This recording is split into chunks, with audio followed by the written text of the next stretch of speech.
Doctor দশহাজা মা ও শিশু কল্যাণ কেন্দ্র।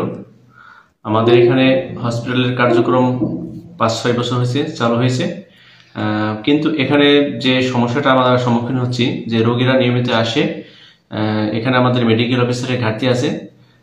মেডিকেল অফিসারের কাজ ভিজিটর এবং সহকারী নার্সদের পরিচালিত হয়, যে কারণে এখানে অ্যান্টিবায়োটিকের ডোজগুলি একমাত্র বিশেষজ্ঞ ডাক্তার ছাড়া যেটা ভিজিটররা দেয় এটা অনাকাঙ্ক্ষিত সে অ্যান্টিবায়োটিক রেসিস্ট্যান্ট ঝুঁকির মধ্যে আছে। এখানে অনেক রোগী আসে, আমাদের কাঙ্ক্ষিত জনবল না থাকার কারণে আমরা পর্যাপ্ত সেবা দিতে পারছি না। আর আমাদের এখানে আরও সমস্যা আছে, সেটা আমাদের একটা ডিপ টিউবওয়েল দরকার।